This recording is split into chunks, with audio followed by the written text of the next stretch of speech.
আমাদের সাথে থাকছেন নির্বাচন ব্যবস্থা সংস্কার কমিশনের সদস্য এবং রাজনৈতিক বিশ্লেষক ডাক্তার জাহিদুর রহমান। ডাক্তার জাহিদুর রহমান, আপনাকেও আমাদের শুভেচ্ছা, স্বাগতম। আপনি আমাদের সাথে যুক্ত হয়েছেন, সেজন্য আমাদের কৃতজ্ঞতা এবং ধন্যবাদ জানাবেন। নির্বাচন কমিশনকে কেন্দ্র করে একটা ঝামেলা পাকানো হচ্ছে, এটা দীর্ঘদিন থেকে খেয়াল করছি এবং আমি নিয়মিতভাবে আমার এখানকার ভিডিওতে বলেছি, আমি টকশোগুলোতে বলছি, এনসিপি বেশ কিছুদিন থেকে এই নির্বাচন কমিশনের অধীনে নির্বাচন হতে পারবে না এই আলাপ তুলছেন। এবার এনসিপির হয়ে যিনি সরকারে আছেন, দুজন আছেন, আসিফ মাহমুদ, সজীব ভুঁইয়া এবং মাহফুজ আলম। অনেকে প্রতিবাদ করবেন তারা কি এনসিপি, যাই হোক ওই তর্কে এখন ঢুকছি না। জনাব আসিফ মাহমুদ কয়েকদিন আগেই প্রস্তর যুগে স্বাগতম বলে এনসিপির মতো করে স্ট্যাটাস দিয়েছেন। এবার তিনি আবারও এমন একটা দাবি তুলেছেন যেটা very much aligned two NCP. তারা কিভাবে প্রেক্ষাপট তৈরি করছেন আমি জানাব আসিফ মাহমুদের বক্তব্যেও আসব।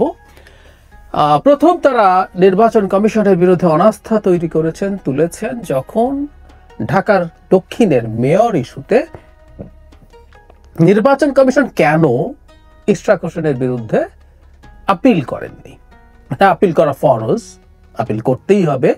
আপনি কোনো রায় পছন্দ করতে পারেন না এবং পছন্দ করে আপিলে যাবেন না, সিদ্ধান্ত নিতে পারেন না বলে আমাদেরকে শেখানো হলো।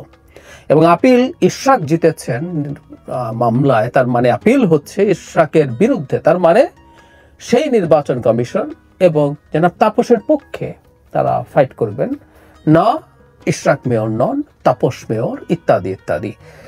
উদ্ভট সব কথা। এবং এই উদ্ভট পয়েন্টকে সামনে এনে যখন নির্বাচন কমিশনকে সরিয়ে দেওয়ার কথা হচ্ছিল, তখন বোঝা যাচ্ছিল একটা ঘট পাকানো হচ্ছে। সেই ঘট পাকানো বাড়ছে এখন ধাপে ধাপে। এরপর আসলে প্রতীক নিয়ে সমস্যা। শাপলা প্রতীক চান এনসিপি। নির্বাচন কমিশন জাতীয় ফুল বা প্রতীক এই ধরনের একটা সব কথা বলে এটা থেকে সরে আসার চেষ্টা করছিলেন। তারা তখন যুক্তি দেন, আমরা এনসিপির ক্ষেত্রে দেখছি যে যাতে ফল, কাঁঠাল তো কারো প্রতীক আছে, আমাদের ফুল হতে সমস্যা কোথায়। আর শাপলা কোনো জাতীয় প্রতীক না, এটা জাতীয় প্রতীকের অংশ।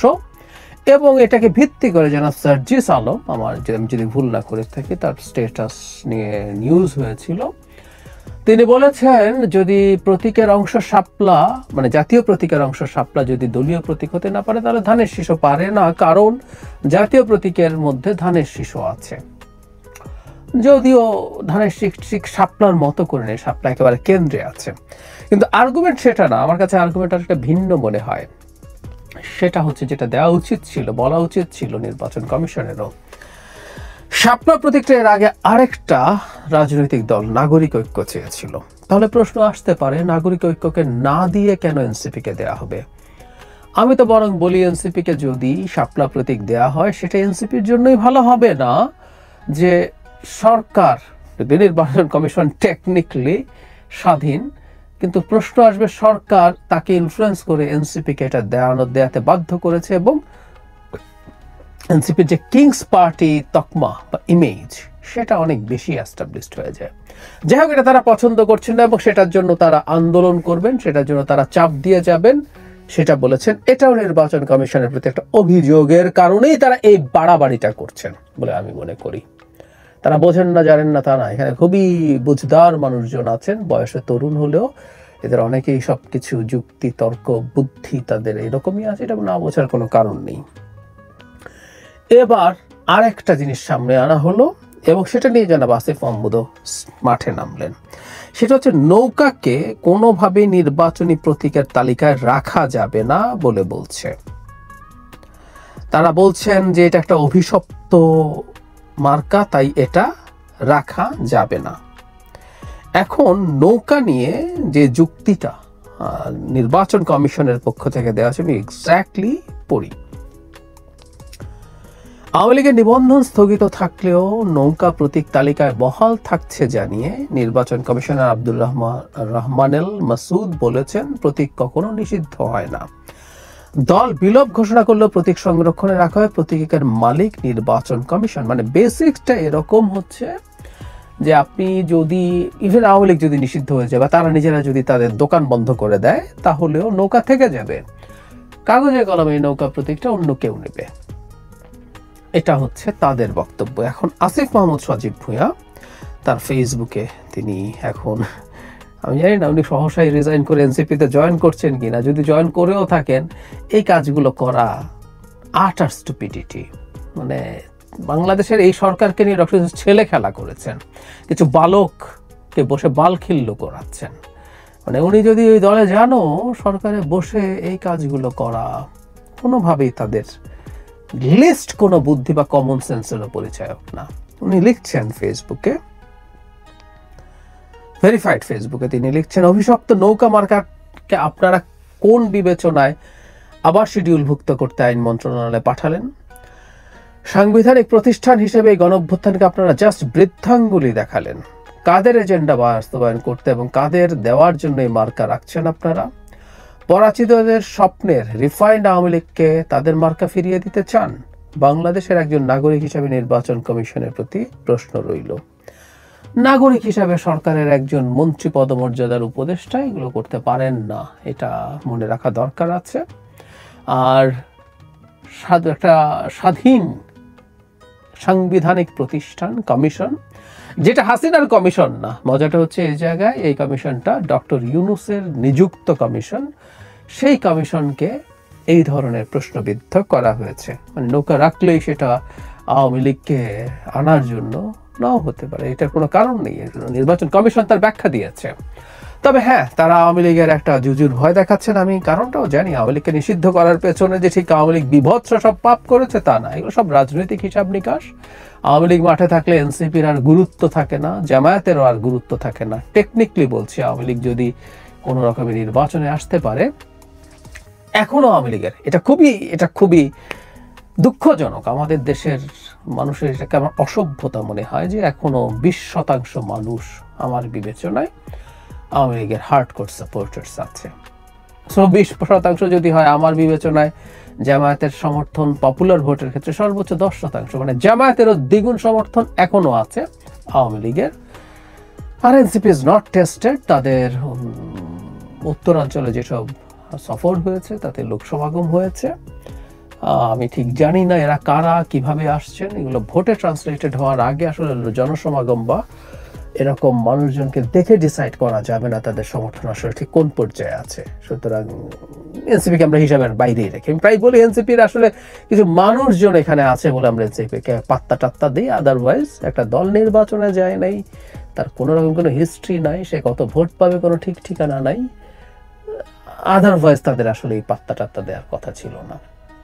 যাই হোক, এখন আওয়ামী লীগ যদি থাকে তাহলে আমি আগেই বলেছিলাম যে এই দুটো দল এনসিপি এবং জামায়াত নির্বাচনকে নিয়ে ঠ্যাক দিতে পারেন। সেটা হচ্ছে এরকম যে আমরা নির্বাচনে যাব না, সেটা না গেলে প্রকারান্তরে বিএনপি আর তার অ্যালাইন্ড বা তার অ্যালাইরা শুধু মাঠে থাকে, সেই নির্বাচন নিয়ে গ্রহণযোগ্যতার প্রশ্ন আসতে পারে।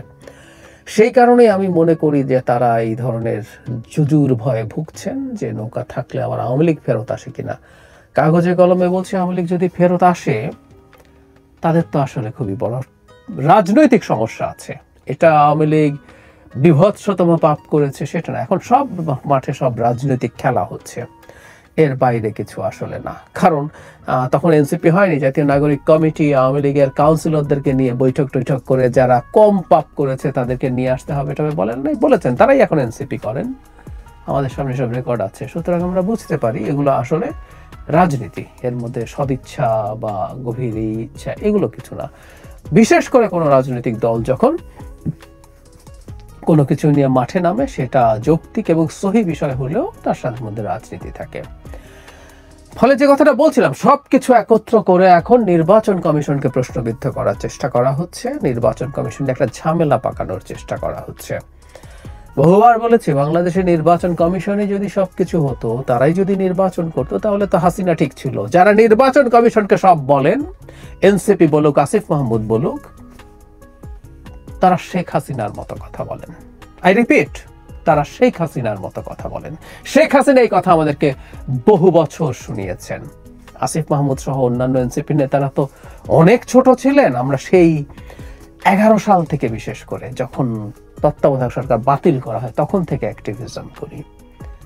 আমরা যখনই বলতাম তত্ত্বাবধায়ক সরকার বাতিল করেছে, তোমার মধ্যে শয়তানি আছে, তুমি নির্বাচন ম্যানিপুলেট করবা, তখন শেখ হাসিনা বলতেন নির্বাচন কমিশন স্বাধীন, তাদের হাতে সব ক্ষমতা আছে, তাকে প্রধানমন্ত্রী কার্যালয় থেকে পৃথক করা হয়েছে, তার আলাদা সচিবালয় আছে, সে সব কিছু, এবং নির্বাচন তারাই করবে, সরকার কোনো নির্বাচন করে না, কনস্টিটিউশনের 20 থেকে 26 সব লেখা আছে, ব্লা ব্লা ব্লা। আজকেও ঠিক একই কথা শুনছি, নির্বাচন কমিশনের অধীনে নির্বাচন করবো না, তার মানে নির্বাচন কমিশন নির্বাচন করে। টেকনিক্যালি ভুল না, কিন্তু হাসিনার যুক্তি এটা। বাংলাদেশে আমি আগেও বলেছি, আবারও বলছি, নির্বাচন নিয়ে যদি কোনো সংশয় থাকে, নির্বাচন যদি খারাপ হয়, তার প্রধানতম দায় ডক্টর ইউনূস সরকারের। সরকার চাইলে ভালো নির্বাচন হবে, সরকার চাইলে ভালো নির্বাচন হবে না। এজন্যই মজার ব্যাপার, এনসিপিও কিন্তু তত্ত্বাবধায়ক সরকারের ব্যাপারে একমত। তারাও তত্ত্বাবধায়ক সরকার চায়, বিএনপি চায়, সবাই চাই, এমনকি আওয়ামী লীগও এখন চায়। আওয়ামী লীগ যদি থাকতো, তারা যদি নির্বাচন করত, তারাও আসলে তত্ত্বাবধায়ক সরকার চাইছে, অলরেডি প্রকাশ্যে তারা বলেছে, এটা ইউনিভার্সালি আছে। তাতেই বোঝা যায় নির্বাচন কমিশন আসলে ম্যাটার করে না। কিন্তু এটা কেন করছেন তারা? কারণ তারা নির্বাচন বানচাল করার একটা পরিস্থিতি বা পিছিয়ে দেওয়ার একটা পরিস্থিতি তৈরির চেষ্টা অন্তত কারো কারোর মধ্যে আছে। আমি আগে বলেছি, এই চাপগুলো দেওয়ার মাধ্যমে কিছু ল্যাভারেজ অর্জন করার চেষ্টা যদি হয়, দ্যাটস ফাইন। আমরা শুনি যে তারা বিএনপির কাছ থেকে সিটের ছাড় চান বা আরো কোনো নেগোসিয়েশন থেকে থাকতে পারে, I am not confirm about that. কিন্তু যদি সেটা হয়ে থাকে, ঠিক আছে, নির্বাচনে একটা ইস্যু দিয়ে চাপ তৈরি করে আরেক দল থেকে ল্যাভারেজ যাওয়ার চর্চাও আমি গণতান্ত্রিক পেরিমিটারের মধ্যে রাখি। কিন্তু এটাকে যদি ওই রকম চেষ্টার অংশ করা হয়, আমি সে আশঙ্কা বোধ করি, জেনে হোক, একটা অংশ হয়তো বোঝেনি না, কিন্তু একটা অংশ যদি জেনে বুঝে নির্বাচন পেছানো বা বানচাল করার খেলায় যারা আছেন তাদের সাথে অ্যালাইন্ড হন, এটা বিভৎস পরিস্থিতি হবে এবং এনসিপি রাজনৈতিক দল হিসাবে খুবই বিপর্যয়ের মধ্যে পড়বে বলে আমি একেবারেই নিশ্চিত।